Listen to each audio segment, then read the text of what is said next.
네, 여러분 안녕하십니까. 지난주에 많은 독자들이 조선일보를 질책하는 그런 전화를 주셨습니다. 어떤 날은 30명이 넘는 독자들께서 조선일보에 전화를 걸어 걱정을 하셨습니다. 내용은 대체로 이렇습니다. 지금 대한민국이 일본을 상대로 경제 전쟁을 치르고 있는 마당에 조선일보가 일본과 아베 정권을 대변하는 듯한 그런 기사와 제목을 많이 싣고 있다고 항의하셨습니다. 조선일보를 사랑했던 만큼 더 화가 난다는 분도 계셨습니다. 특히 조선일보 일본어판에 대한 지적이 많으셨습니다. 저는 조선일보에 몸담고 있습니다. 그분들의 지적에 부분적으로 일리가 있다고 생각을 합니다. 요즘은 글로벌 시대입니다. 오래전부터 조선일보 기사도 여러 언어로 번역하고 전파하고 있습니다. 그 기사를 번역하는 일은 별도 회사가 하고 있긴 하지만 아무리 그렇다고 하더라도 그 과정에 왜곡과 과장이 있었다면 그건 조선일보의 책임입니다. 조선일보는 독자분들의 회초리를 달게 받아야 한다고 생각합니다. 다른 한편 안타까운 생각도 듭니다. 조선일보를 만드는 선후배 동료 기자들이 단 1분 1초라도 행여 일본을 편들려고 기사를 쓰고 칼럼을 쓰지는 않았을 것입니다. 그럼에도 불구하고 독자들이 보시기에 이건 아니다, 그런 생각이 드는 부분이 있다면 바로 잡아야 합니다.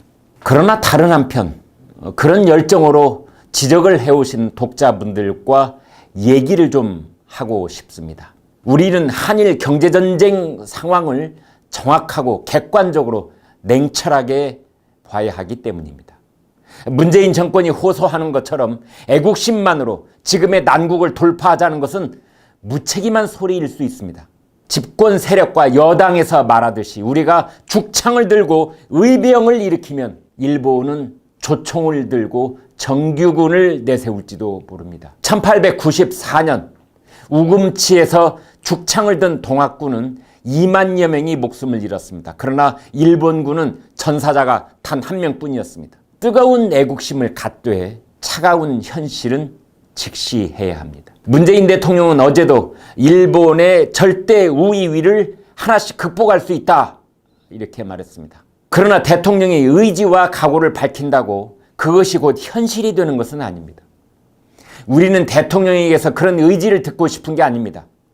극복할 수 있다, 이런 식으로 미래형 표현이 아니라 저는 아베 총리와 최근 회담에서 이번 분쟁을 이렇게 해결했습니다 라고 과거형으로 국민들에게 보고해달라고 주문하고 싶습니다.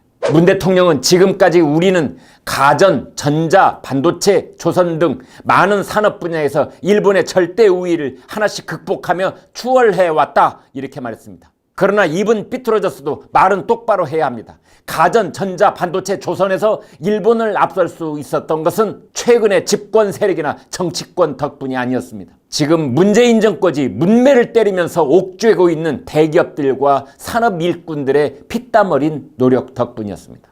다른 사람은 몰라도 문 대통령은 우리가 추월해왔다, 그렇게 말하면 안 됩니다. 조선일보에 항의하신 독자분 중에는 택시기사님도 있었습니다. 그분은 명동에서 일본 관광객의 승차를 거부했다 그러시면서 힘없는 시민도 반일에 동참하는데 조선일보는 각성하라, 이런 말씀을 하셨더군요.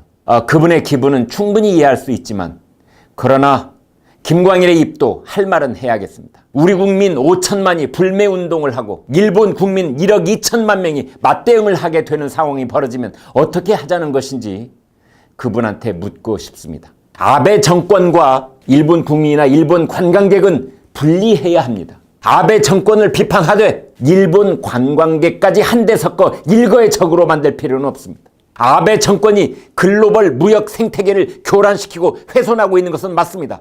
그러나 일본 관광객 잘못은 아닙니다.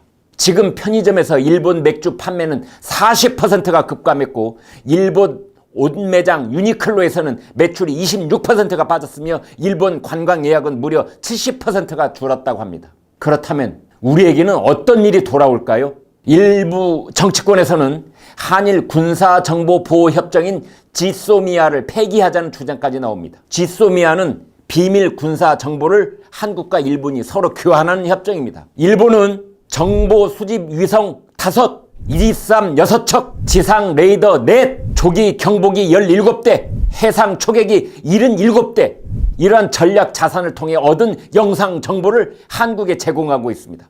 한국은 탈북자나 북한과 중국의 접경 지역의 인적 네트워크, 휴민트, 군사 분계선 일대의 감청 이런 것들을 통해 얻은 대북 정보를 일본에 전달하고 있습니다. 자, 이걸 서로 끊어버리면, 이 정보 교환을 중단하면 누가 손해일까요?